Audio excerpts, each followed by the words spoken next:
what's up, everybody? True Boxing here. Thank you for coming back to Get Hit with the Truth. So today, doing the aftermath video for David Benavidez and Kyrone Davis. That fight took place on November 13th, main event at the Showtime card. And I just want to give a shout out and an aftermath on it. Because it's an interesting, it was an interesting matchup. Benavidez went out there and controlled the fight, but Kyrone Davis was landing shots just, left and right in return, was not backing down, and really showed everybody that he had a lot of heart, and he is truly, in my opinion, he's still a top 10 guy after the year he had in 2021, to go the distance with Anthony Durrell and walk away with a draw, and then to, keep firing back against David Benavidez was a true show of heart right there, and it was a good performance. Benavidez got away with a 7th round TKO win and continues to move forward towards what he hopes to be a title shot against somebody, or an interim title shot. But, all that being said, the aftermath, really what I cover in the aftermath is what's happened since that fight and what direction each fighter is going in following the performance and the result. I like to cover this when I do breakdown videos because, it really signals, which direction and how we move forward and what we took from the fight itself. So I look at each side of it. I start with the winner and then I move to the loser of the fight. But let's start with David Benavidez following this victory. It was a nice win. It kept them in line for a title shot. To try to become a 3-time world champion at 168.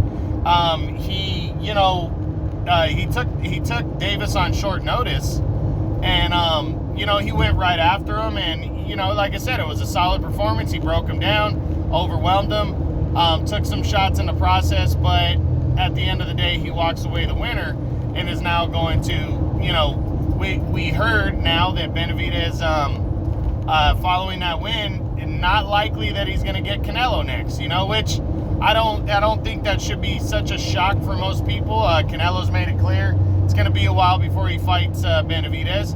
Canelo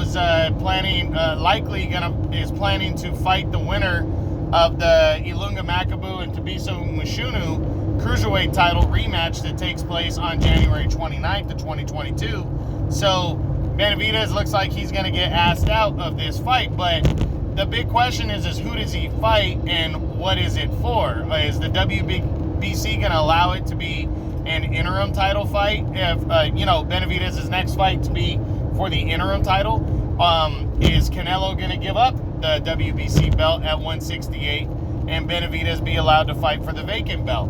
If I had to choose, I'm thinking that Benavidez is going to fight for an interim title next. I think Canelo wants to get past the challenge in May and then decide what he wants to do, because he's really not gaining that much weight. According to his camp, he's not going to gain that much weight to get the fight with the winner of Makabu Mushunu. He's really going to move up to about 180 pounds to fight for that one. And, he's fought at I think he was 174 for Kovalev. Canelo, it's around maybe his more natural walking around weight. So he's going to move up and make an attempt to win a championship in a 5th weight class. So he might consider moving back down and fighting Benavidez later on in the year, especially if the WBC mandates that fight. At least he's going to keep the title to keep his options open. So, I think that's probably what's going to happen, but Benavidez needs to start making plans right now. Now, I know David Lemieux wants to fight Benavidez. He's already made it clear. David Lemieux's number 2 in the WBC, and he wants to make that fight. And I think that's a good name opponent, a former champion, that I think Benavidez would be a solid favorite against. And I think Benavidez, if he was smart, should take that fight. I would take it all day if I'm David Benavidez, especially if the WBC mandates it as an interim title fight. So I think that's what he needs to do for sure. stay busy, get a name fighter out of the way. I would pick David Lemieux over a rematch with Anthony Durrell or a fight with Caleb Plant or somebody in the PBC, because Lemieux, he hasn't lost in a few years. I think since 2017 when he lost to Billy Joe Saunders. He still sells as a big knockout fighter, so why not take on David Lemieux in his next fight? I think it's smart. Now, from Kyrone Davis's side, the aftermath on him is he came out and said that he wants to move back down to 160 pounds, and if he does, I think he might have some success there. He obviously can take shots. He was in the ring against two solid punchers in Durrell and then Benavidez, and he took all their shots well.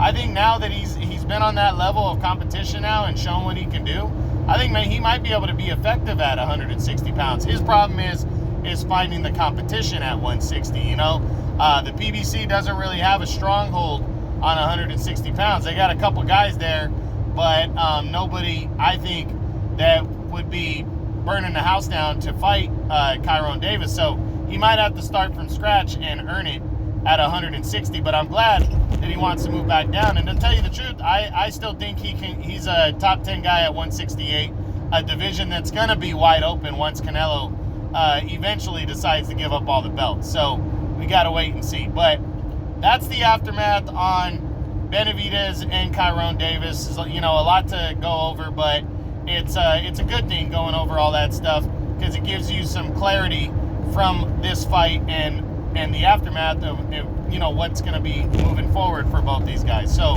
that's it. I hope you guys enjoyed it. True Boxing, you've been hit with the truth.